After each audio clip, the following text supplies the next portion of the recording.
Bonjour à tous, j'espère que vous allez bien. Alors aujourd'hui on se retrouve pour une nouvelle vidéo de mes favoris et découvertes. Donc je vais faire du moment parce que à mon avis quand la vidéo sera publiée on sera après le 15 octobre. Donc ça servira à rien de les refaire fin octobre. Donc on va commencer maintenant, il y a quand même pas mal de choses que j'ai à vous présenter. Cette fois-ci j'ai des soins. Alors on va commencer par une découverte soin du visage avec un masque. Alors, il s'agit du masque purifiant de chez Caudalie. Il existe 4 masques, il me semble, dans la nouvelle gamme, celle-ci, pour chaque type de peau. Et moi, j'ai pris donc pour les peaux normales à mixtes avec des imperfections. Donc, ça me change. En ce moment, j'utilise beaucoup Durasoul ou le masque Made Cannelle que j'utilise déjà depuis quand même des années même. Et j'ai voulu un peu changer. Donc, c'est une belle découverte. Alors, à voir si ça agit sur les imperfections. Pour l'instant je n'ai rien vu, mais en tout cas ça purifie vraiment bien la peau, ça la matifie beaucoup. Donc pour l'instant je suis très contente de ce masque. Si vous ne connaissez pas, franchement je vous les recommande. Il y en a un autre qui me tente aussi, c'est celui pour les peaux sèches. Donc à voir, mais en tout cas celui-ci très belle découverte. C'est un peu cher par contre, il me semble 19 €, c'est pas donné. Surtout qu'il n'y en a pas beaucoup, 75 ml. Mais c'est une très belle découverte, donc ravie d'avoir pu découvrir ça le mois dernier. Ensuite, autre soin démaquillant. Alors si vous savez, j'utilise de l'huile démaquillante maintenant depuis plusieurs années. J'utilisais l'huile de noisette et j'ai voulu changer, donc j'ai pris de l'huile de jojoba. Alors pareil, 100% naturel, certifié EcoCert. Je l'ai quand même pas mal utilisé, ça fait 1 mois et demi il me semble que je l'utilise et je préfère vraiment celle-ci. Alors ça reste de l'huile, mais je la trouve beaucoup plus liquide. Je trouve que c'est beaucoup plus agréable à utiliser. Niveau démaquillage, ça démaquille aussi bien que l'huile de noisette. Mais je préfère celle-ci. Donc je pense que je vais rester sur la jojoba et de la noisette. Pour l'odeur, moi je trouve qu'il n'y a pas vraiment d'odeur. L'huile de noisette sentait vraiment fort la noisette. Le jojoba, je trouve que ça sent rien. Je trouve que c'est assez neutre. Il y a un flacon pompe, donc c'est assez pratique. J'en mets 4-5 pompes environ pour tout mon visage. Et c'est parfait. Donc si vous voulez passer au démaquillage à l'huile, franchement je vous recommande plutôt les huiles végétales pures. Ça marche très bien. Ça coûte beaucoup moins cher que des huiles démaquillantes qu'on peut trouver, genre l'Occitane ou Melvita. Et ça dure beaucoup plus longtemps. Donc franchement celle-là, gros favori. Dans les soins, une découverte, alors c'est la Aderma Epithelial AH. Donc il y en avait une autre version il y a quelques temps que j'ai utilisée quand même pendant quelques mois. Et là j'ai vu qu'il était sorti la Epithelial AH Duo. Donc celle-ci elle est anti-marque et ultra réparatrice. Alors la première version je l'avais adorée. Toutes mes petites marques en fait très récentes étaient complètement parties, surtout au niveau du menton et du front. Et là j'ai encore eu une nouvelle poussée, d'ailleurs j'ai encore quelques boutons. Et franchement, alors je la trouve mieux. Pareil, elle agit beaucoup plus vite sur les marques très récentes. Sur les marques un peu anciennes ou les cicatrices assez profondes, pour l'instant je n'ai vu aucun résultat. Bon, ça doit faire 2 semaines que j'utilise matin et soir, donc c'est pas assez, j'ai pas assez de recul pour vous dire. Mais en tout cas, très belle découverte. J'avais adoré la première, donc pour l'instant j'adore aussi celle-ci. Si vous ne connaissez pas et que vous avez franchement des petites marques ou des taches, cette marque est très bien. Donc c'est Aderma et c'est à l'avoine. Donc gros favori aussi ces derniers temps. Ensuite, autre découverte. Alors celle-ci elle est vraiment très récente. C'est-à-dire que je crois que ça fait 2 semaines que je l'ai. C'est le Free Skin de Talika. Alors j'en ai entendu parler sur la chaîne le blog de Neroli, de Marielle. Et avec les moins 25%, j'ai dit bon allez, on va tester. Donc alors qu'est-ce que c'est en fait? C'est une petite machine comme ça. Vous avez un petit bouton et quand vous appuyez en fait il y a une lumière qui se diffuse. Et c'est censé réduire les boutons, les rougeurs et l'excès de sébum. Donc à utiliser quotidiennement 1 à 2 fois par jour. Moi j'utilise matin et soir. Donc c'est une seule minute, après ça s'éteint automatiquement. Alors sur papier ça a l'air vraiment très bien. Par contre je trouve qu'1 minute c'est vraiment pas assez parce qu'ils disent qu'il faut se focaliser sur une seule zone. Alors que déjà rien que pour l'excès de sébum il faudra faire toute la zone T. Après pour les boutons, moi je sais que j'ai des cicatrices au niveau des joues et j'ai des boutons en ce moment là. Et 1 minute je trouve que c'est pas assez. Donc ce que je fais c'est que le matin je fais plutôt les zones où j'ai des marques et des boutons. Et le soir je fais plutôt la zone T. Donc à voir, ça je vous dis, ça fait que 2 semaines. Mais en tout cas, c'est une belle découverte. J'espère que ça marchera bien. Mais à voir. Mais je vous en reparlerai si ça marche parce que ça vaut le coup. Au final, c'est pas très très cher, je trouve. Avec les moins 25%. Donc il coûte 69 € sur le site de Sephora. Si ça marche, ça vaut vraiment le coup. Donc je vous en redirai des nouvelles. Mais en tout cas, elle fait partie de mes découvertes. Je termine avec les soins avec un soin pour les cheveux. Alors il s'agit d'un baume démêlant après shampoing en beurre de karité. La marque c'est Ciel d'Azur, je ne connaissais pas. J'utilisais depuis des mois et des mois, je vous avais dit dans mes produits terminés, la gamme à l'avoine de chez Velleda. Et l'après-shampoing ne me convenait pas du tout. Donc en allant dans mon magasin bio, j'ai regardé un peu ce qui pouvait me convenir et j'ai choisi ce baume démêlant. Donc pourquoi? Parce que j'ai vu karité, je me suis dit qu'avec mes cheveux secs et frisés, ça serait peut-être pas mal. Et effectivement, il est génial. Alors là, il est terminé, il faudrait que j'aille en racheter d'ailleurs.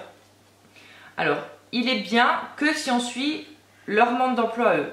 C'est-à-dire que moi, j'ai l'habitude de laver mes cheveux et les démêler après avoir tout rincé. Tandis que eux, ils disent qu'il faut mettre son après-shampoing, se démêler les cheveux, rincer et redémêler les cheveux. Et là, ça marche vraiment bien. Donc, si vous avez franchement les cheveux crépus, secs ou frisés, ou même ni frisés ni crépus, mais que vous avez vraiment les cheveux secs, ce baume là il est très bien. Moi c'est une grosse découverte, un gros favori, donc je pense que je rachèterai vraiment que celui-là. Par contre c'est cher il me semble, je crois que dans mon magasin bio ça vaut 10 €.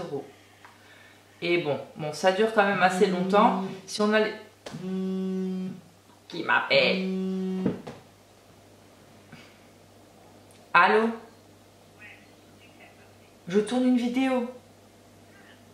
Allez. Désolée. Donc je vous disais, si vous avez les cheveux secs et tout, franchement ce baume démêlant il est très bien. Donc je pense que c'est dû aux karités, ça hydrate vraiment bien le cheveu. Donc j'ai adoré utiliser ce produit. On va passer au maquillage. Alors on va commencer par quoi? Par la base. Alors je vous en ai parlé il y a quelques mois, pareil, c'est la brume Photo Finish Primer Water de chez Smashbox. Donc je l'aime toujours autant. Je vous l'avais présenté dans mes découvertes, je n'avais pas beaucoup utilisé. Là, vous voyez que je l'ai quand même pas mal utilisé. Il m'en reste un quart. Donc, elle est vraiment bien. Dans mon article, je vous disais que j'utilisais que en tant que fixateur de maquillage. Et je suis passée en tant que base et fixateur. Ça change quand même sur la tenue et la matité. Mais même si vous l'appliquez qu'après le maquillage, franchement, c'est bien. Donc, si vous ne connaissez pas, franchement, elle est top, je vous la conseille. En fond de teint. À côté, hop là, j'ai ressorti mon Double Wear d'Estée Lauder. Donc l'été je l'utilise très rarement parce que c'est très couvrant et j'aime toujours autant, il en reste presque plus d'ailleurs. Moi j'ai la teinte 2W2 Rattan. J'ai acheté la pompe sur le site de MAC, elle coûte 4 € il me semble et ça rentre parfaitement vu que sinon il faut verser dans la main, c'est pas très pratique. Donc si vous avez des imperfections à cacher, beaucoup de choses à cacher, du moins des rougeurs, des grosses rougeurs, des marques, des cicatrices, des boutons, il est parfait. La tenue est parfaite, ça tient du matin au soir sans bouger.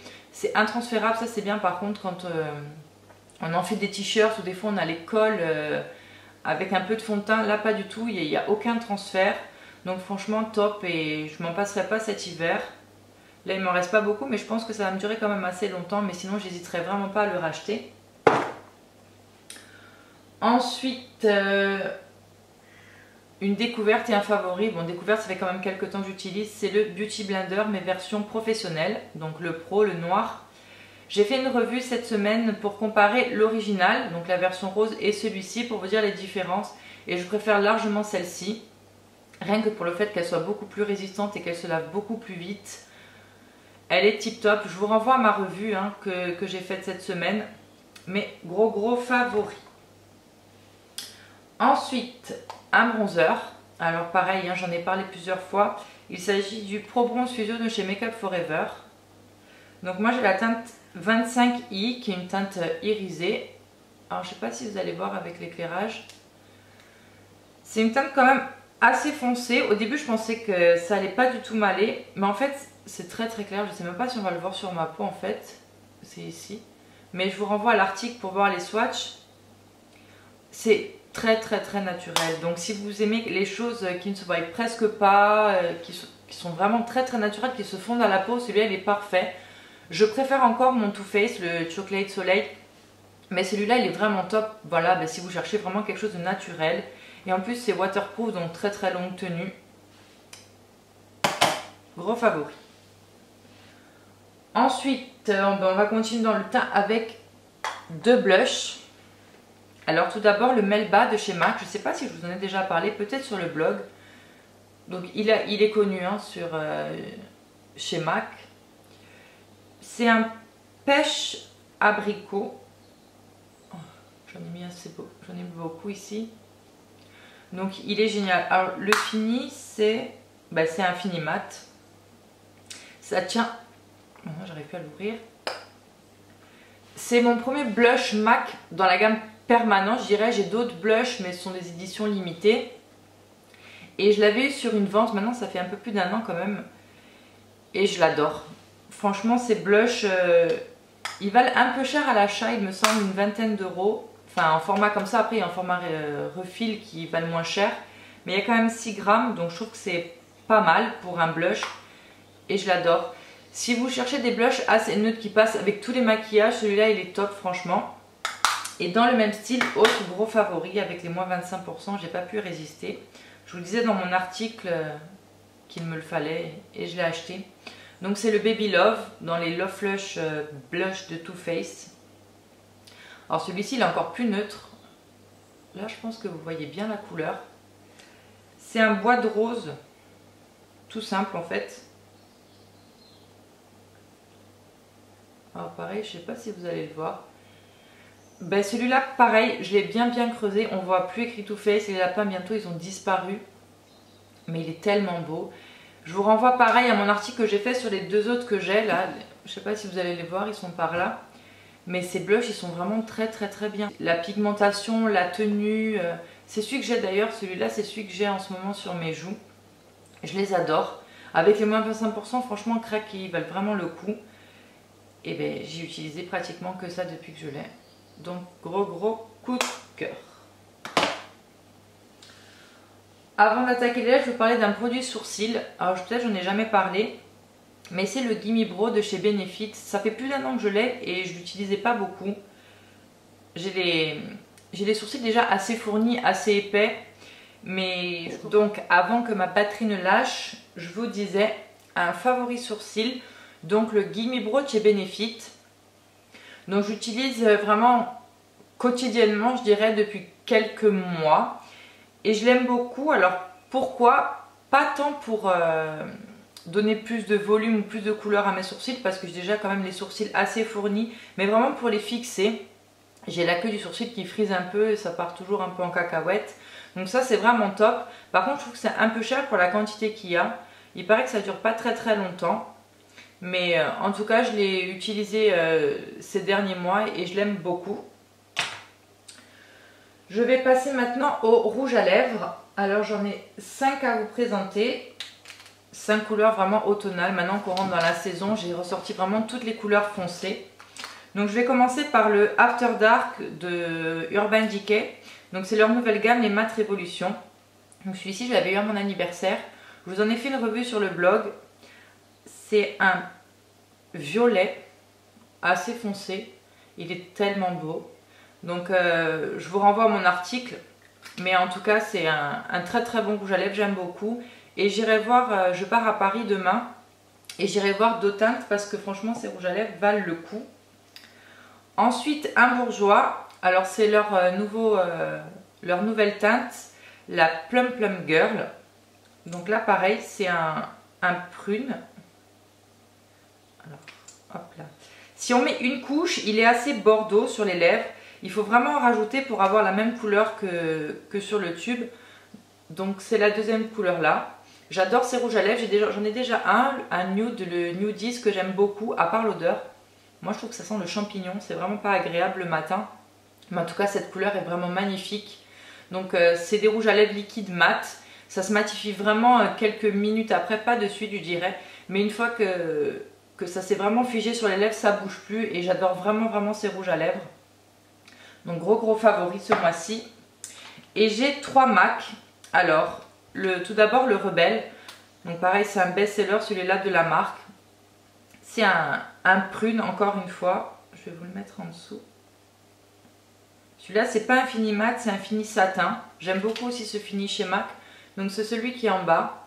Donc vous devez le connaître sûrement. Hein. Mais j'ai adoré le porter aussi ce mois-ci. Et je vais continuer de le porter cet hiver. Ensuite, le Diva. Alors lui, c'est un bordeaux au fini mat. Il est assez foncé. Mais j'aime beaucoup ce genre de couleur. Alors c'est celui qui est... Oh non, je mets mes doigts dessus. C'est celui qui est là. Donc c'est un bordeaux mat, assez classique. Pareil, c'est un best-seller avec le Rebelle de chez MAC. Et pour l'automne-hiver, franchement, il est parfait. Et je termine avec celui que j'ai sur les lèvres. C'est le Differ Danger. Alors il est sorti dans la collection The Matte Lip qui est devenue permanente.